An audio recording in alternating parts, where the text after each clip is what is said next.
ร้านนาอยู่บร้านในตัดเลี้ยวหาเผ็ดแม่นละเพชรจังสีตรงงามอ่ะ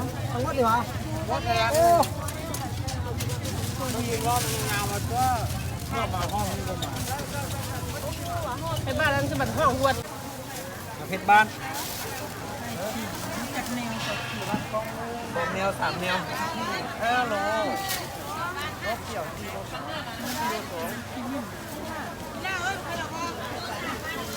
นี่กิ่งแพง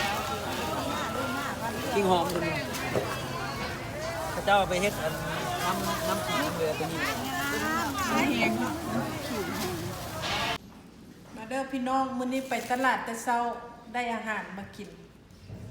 มันจะมีบักอนาบักโคเฮบอกกับเจ้าเอิญ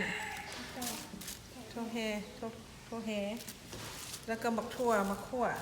บักคอมาจ้อมบักคอเขียวบักคอเขียวอันนี้บักขามหวานทั้งโมงามดอกบักแป๊บบักม่วงแล้วนี่เป็นไข่หินที่ชื่อเมืองแล้วก็มีอันน่ะปลาอีฮือแห้งในกระถิ่นมะท่าแกะนี่นะ5,000 กิโลได้บักอะไรได้ก็ได้แมงดามีแมงดาอันนี้แมงแคงน้อยนี่นะผิวดีอันนี้บักส้มบักอนาเนี่ยก็บักขามป้อมนี่บักอนานะผักหวานก็ไม่ได้ออกมาถ่ายบักเพชรไปตลาดมื้อเช้านี่ไปตะเช้าไปตลาดขดินอาหาร